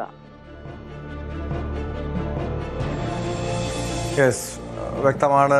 നവമി ദിനേശാണ് വിവരങ്ങൾ നൽകിയത്. എന്തായാലും ടിനി ടോമിനെതിരായിട്ടുള്ള നടപടി പോലീസ് ഊർജിതമാക്കിയിട്ടുണ്ട്. എഫ്ഐആർ ഇന്നലെ വൈകിട്ടോടുകൂടിയാണ് രജിസ്റ്റർ ചെയ്തത്. അതിൻ്റെ വിവരങ്ങൾ പുറത്തു വന്നിട്ടുണ്ട്. 6 വകുപ്പുകളാണ് ടിനിക്കെതിരെ ചുമത്തിയിരിക്കുന്നത്.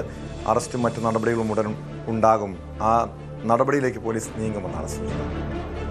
ഡോക്ടർമാർക്കും സിനിമാ പ്രവർത്തകർക്കും ലഹരി എത്തിച്ചിരുന്ന മുഖ്യ വിതരണക്കാർ കൊച്ചിയിൽ ഡാൻസ് ഓഫ് സംഘത്തിന്റെ പിടിയിൽ.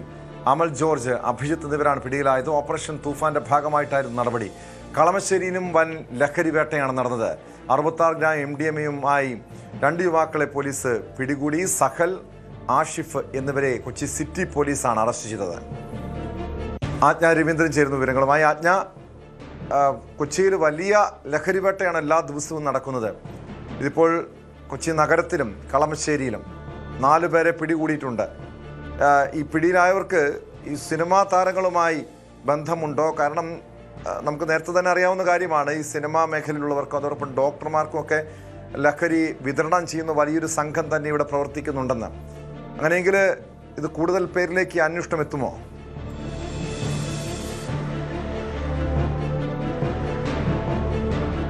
അങ്ങനെ തന്നെയാണ് ടോം മനസ്സിലാക്കുന്നത്. കാരണം ഓപ്പറേഷൻ തൂഫാനുമായി ബന്ധപ്പെട്ട് നാർക്കോ ഹണ്ടിൻ്റെ ഭാഗമായിട്ട് വളരെയധികം വലിയ അളവിലാണ്, വലിയ തോതിലാണ് കൊച്ചിയിൽ നിന്നും ഈ ലഹരി വസ്തുക്കൾ പിടികൂടുന്നതും അതുമായി ബന്ധപ്പെട്ട ആളുകളെ പിടികൂടുന്നതും.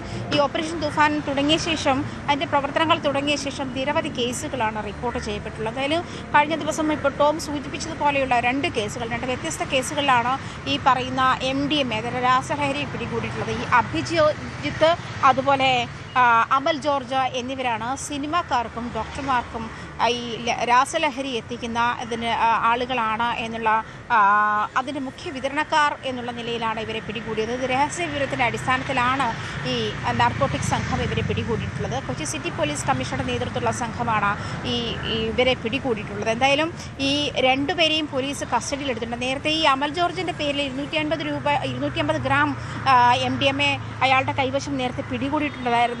അതുപോലെ ഈ അഭിജിത്ത് എന്ന് പറയുന്ന ആളുടെ അക്കൗണ്ട് വഴിയാണ് ഇതുമായി ബന്ധപ്പെട്ടുള്ള ട്രാൻസാക്ഷൻസ് നടന്നു വന്നിരുന്നത്. എന്തായാലും ഈ 2 പേരെയാണ് ഈ സിനിമാക്കാർക്കിടയിലും ഡോക്ടർമാർക്കിടയിലും ലഹരി വിതരണം ചെയ്യുന്നു എന്നുള്ള പേരിൽ പിടികൂടിയത്. അതേസമയം കളമശ്ശേരി റിപ്പോർട്ട് ചെയ്ത മറ്റൊരു കേസ്, ഈ കേസിൽ 66.79 ഗ്രാം MDMA ആണ് പിടികൂടിയിട്ടുള്ളത്.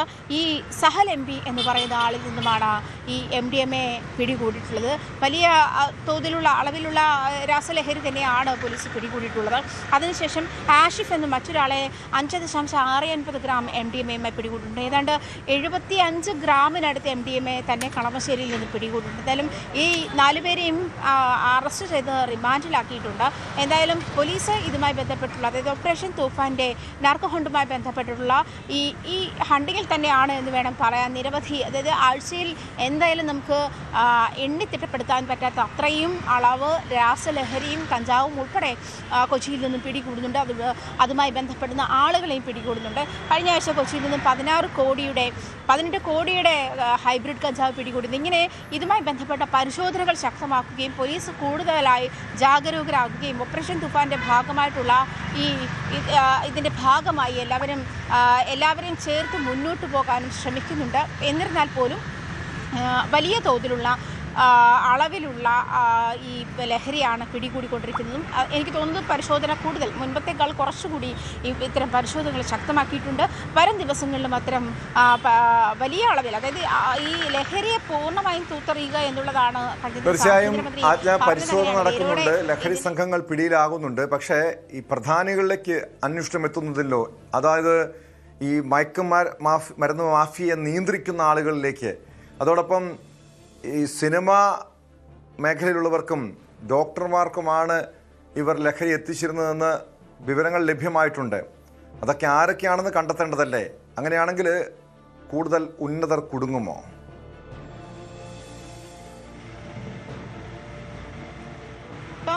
ടോം സൂചിപ്പിച്ചതും ചോദിച്ചത് പ്രധാനപ്പെട്ട ചോദ്യമാണ്. പ്രത്യേകിച്ചും ഇവരെ ക്യാരിയേഴ്സ് ആവുന്ന സാഹചര്യമാണ് എന്ന് വേണം മനസ്സിലാക്കാൻ.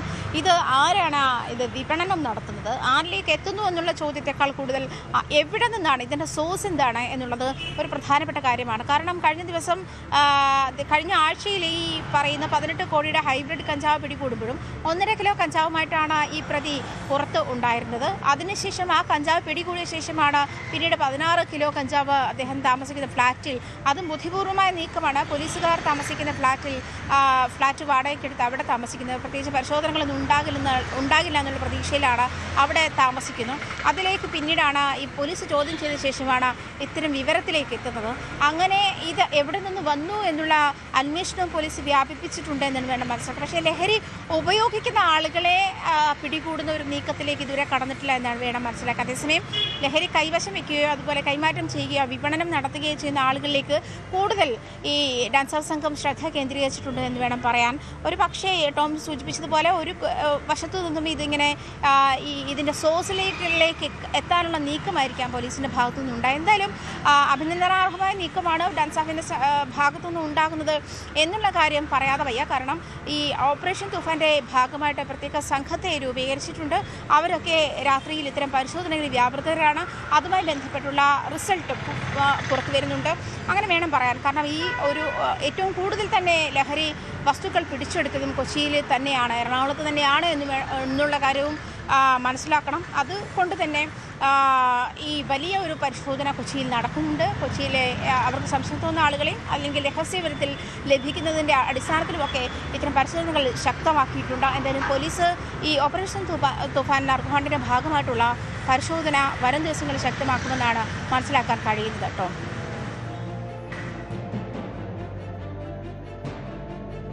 യെസ്, അതോടൊപ്പം എന്തായാലും ഓപ്പറേഷൻ തൂഫാൻ്റെ ഭാഗമായിട്ടുള്ള പരിശോധന നടപടി പോലീസ് ഊർജിതമായി മുന്നോട്ട് പോകുന്നുണ്ട്. എറണാകുളം ജില്ലയിൽ ഈ ലഹരിയുടെ ഒരു പ്രധാനപ്പെട്ട കേന്ദ്രം നഗരം മാത്രമല്ല, പെരുമ്പാവൂർ ഉൾപ്പെടുന്ന കിഴക്കൻ മേഖലകളാണ്. മനസ്സിലാക്കുന്നതനുസരിച്ച് നാളെ ആഭ്യന്തരമന്ത്രി രമേശ് ചെന്നിത്തല പെരുമ്പാവൂരിൽ എത്തുന്നുണ്ടെന്നാണ്.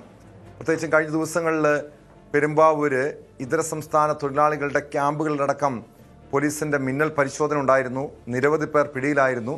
വ്യാപകമായി രാസലഹരി അടക്കം അവിടെ നിന്ന് പിടികൂടിയിരുന്നു.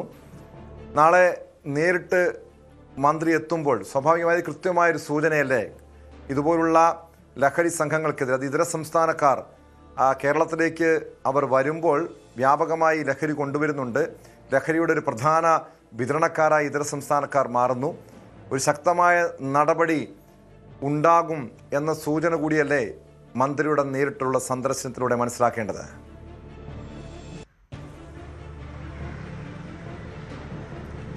അത് അതിൽ നിന്ന് കൂടുതൽ വ്യക്തമാക്കുന്നത് ടോം, ഈ നമ്മൾ നേരത്തെ സൂചിപ്പിച്ചതുപോലെ ഇതുവരെയുള്ള പരിശോധനകളിൽ ഏറ്റവും കൂടുതൽ ലഹരി പിടികൂടിയിട്ടുള്ളത് എറണാകുളത്ത് നിന്ന് തന്നെയാണ്. ടോം സൂചിപ്പിച്ചതുപോലെ ഈ പറയുന്നത് പല കിഴക്കൻ മേഖലകളിലൊക്കെ, എറണാകുളത്തിൻ്റെ കിഴക്കൻ മേഖലകളിലൊക്കെ വ്യാപകമായിട്ട് ലഹരി ഉപയോഗമുണ്ട്. പ്രത്യേകിച്ചും അതിഥി തൊഴിലാളികൾ കൂട്ടം കൂടി താമസിക്കുന്ന ഇടങ്ങളിലൊക്കെ അതിൻ്റെ ഉപയോഗം കൂടുതലുമാണ്.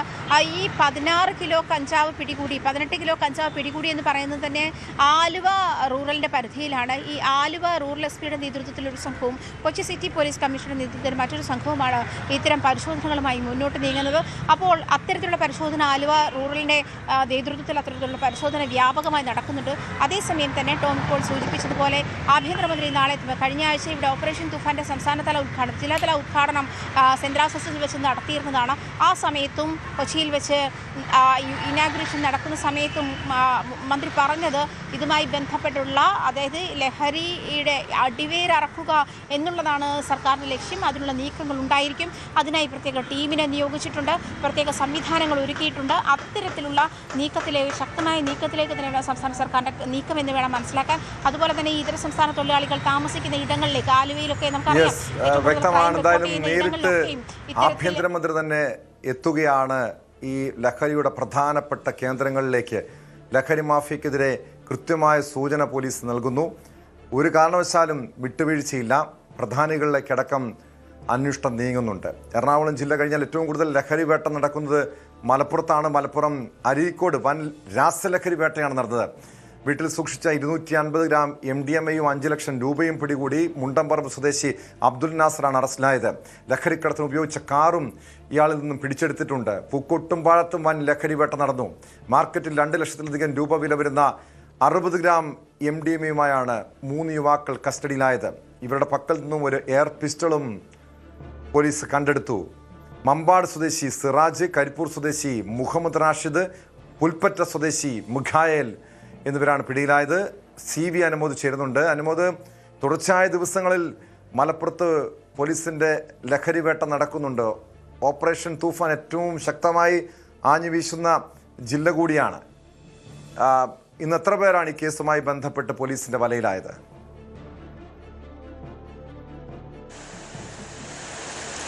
ടോം, മലപ്പുറത്ത് ഓപ്പറേഷൻ തൂഫാൻ ആഞ്ഞടിക്കുകയാണ്. അത് വലിയ ഒരു സ്വീകാര്യത ഓപ്പറേഷൻ തൂഫാൻ മലപ്പുറത്ത് ഉണ്ടായിട്ടുണ്ട് എന്നതിൻ്റെ റിസൾട്ട് എല്ലാം കാണുമ്പോൾ നമുക്ക് മനസ്സിലാക്കാറുണ്ട്. ഇന്നലെ 2 പ്രധാനപ്പെട്ട വേട്ടകളാണ് ഇതിൻ്റെ ഭാഗമായി ഇന്നലെ രാത്രി നടന്നത്. ഒന്ന് അരീക്കോടാണ്. അവിടെ 250 ഗ്രാം MDMA-യും 5 ലക്ഷം രൂപയും, ഇതുമായി ബന്ധപ്പെട്ട 5 ലക്ഷം രൂപയും ആണ് പോലീസ് പിടിച്ചെടുത്തത്.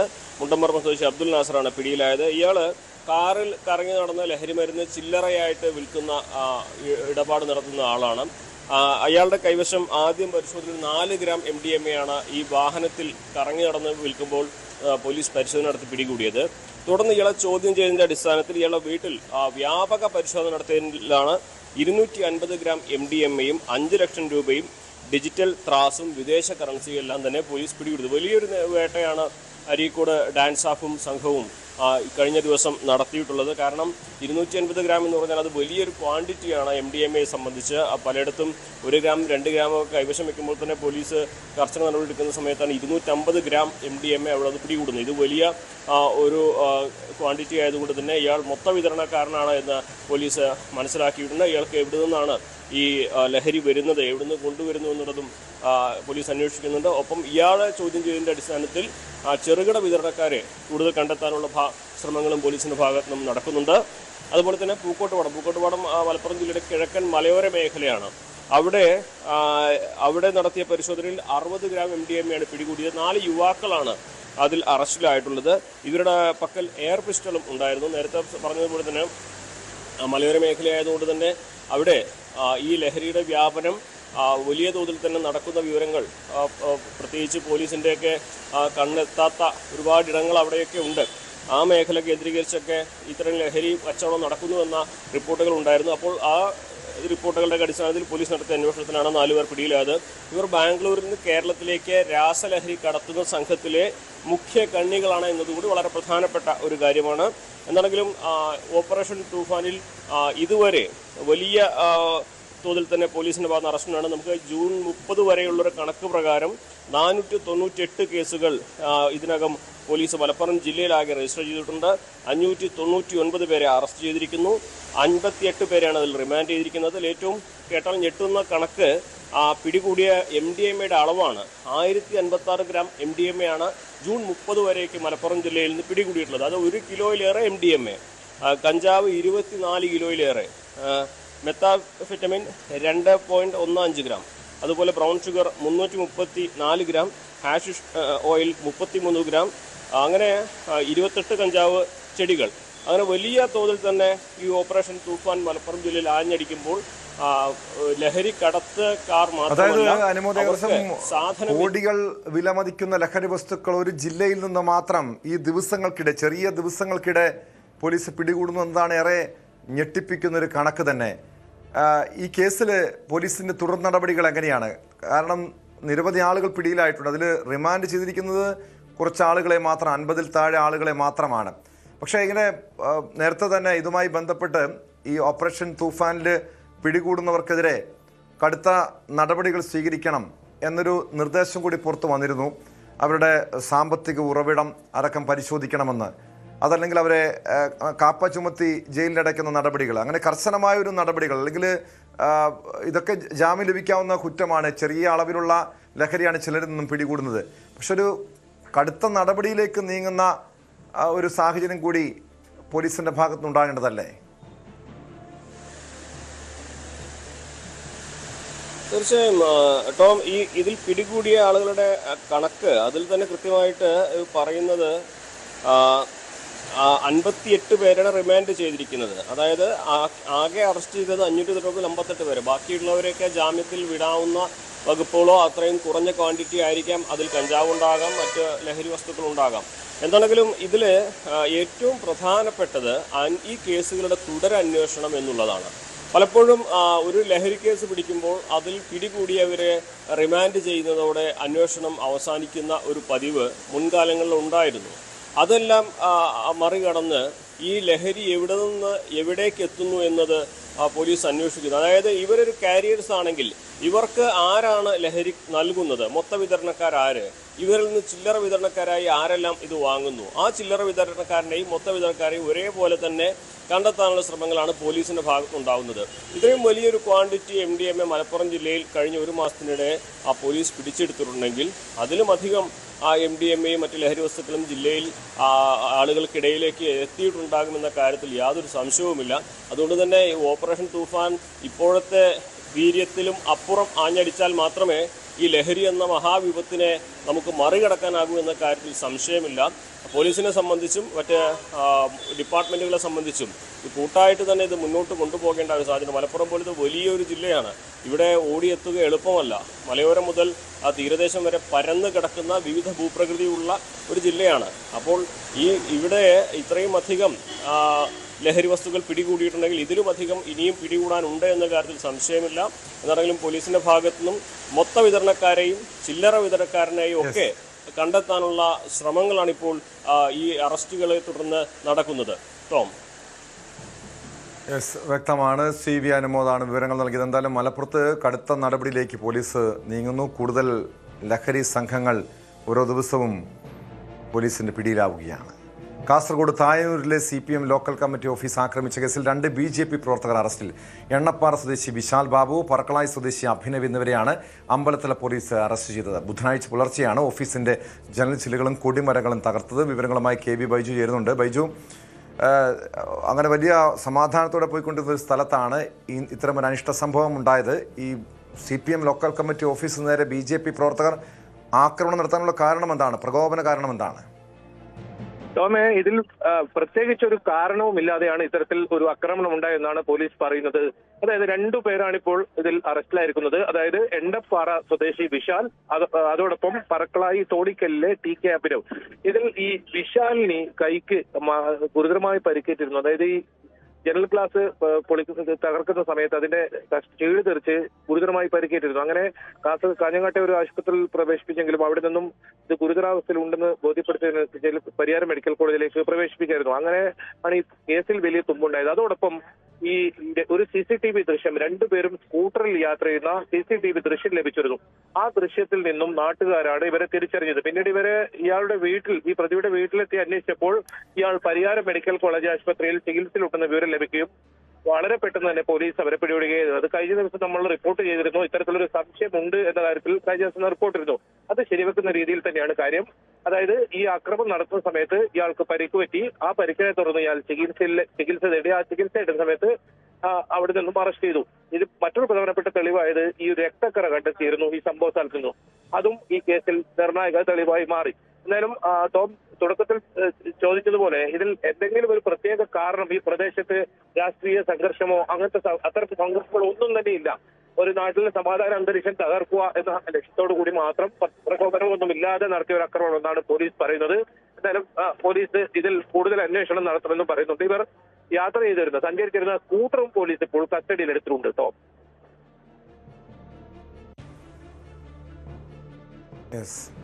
KV ബൈജു ആണ് വിവരങ്ങൾ നൽകിയത്. കാസർഗോഡ് തായന്നൂരിലെ CPM ലോക്കൽ കമ്മിറ്റി ഓഫീസ് ആക്രമിച്ച കേസിലാണ് 2 BJP പ്രവർത്തകരെ പോലീസ് അറസ്റ്റ് ചെയ്തത്. സ്പോട്ട് ലൈവ് പൂർണ്ണമാകുന്നു. നമസ്കാരം.